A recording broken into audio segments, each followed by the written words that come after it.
let's see these questions. Number one, the longer the fatty acid chain, the answer would be the less likely the oil is to penetrate.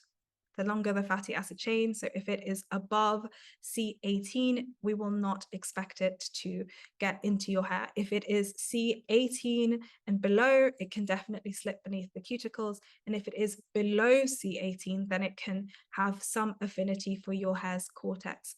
And the shorter the chain, the more affinity it will have for the cortex. So if you're looking at things like C8, C10, C12, those are going to have the most affinity for your hair's cortex, and those are going to be the most strengthening for your hair.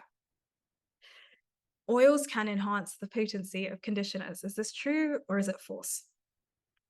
It's true.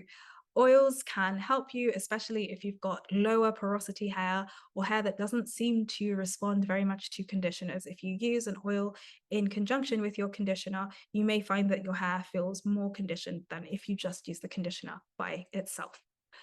And then thirdly, the best fatty acids for shine would be those with longer chains that are saturated. The long chain and the saturation means that there aren't any kinks there, and so they can reflect light. The long chain means that they're not going to disappear into your hair, but they will remain on the surface. And the saturation means that they are going to reflect light in a uniform way, and so not scatter the light, giving the appearance of shine.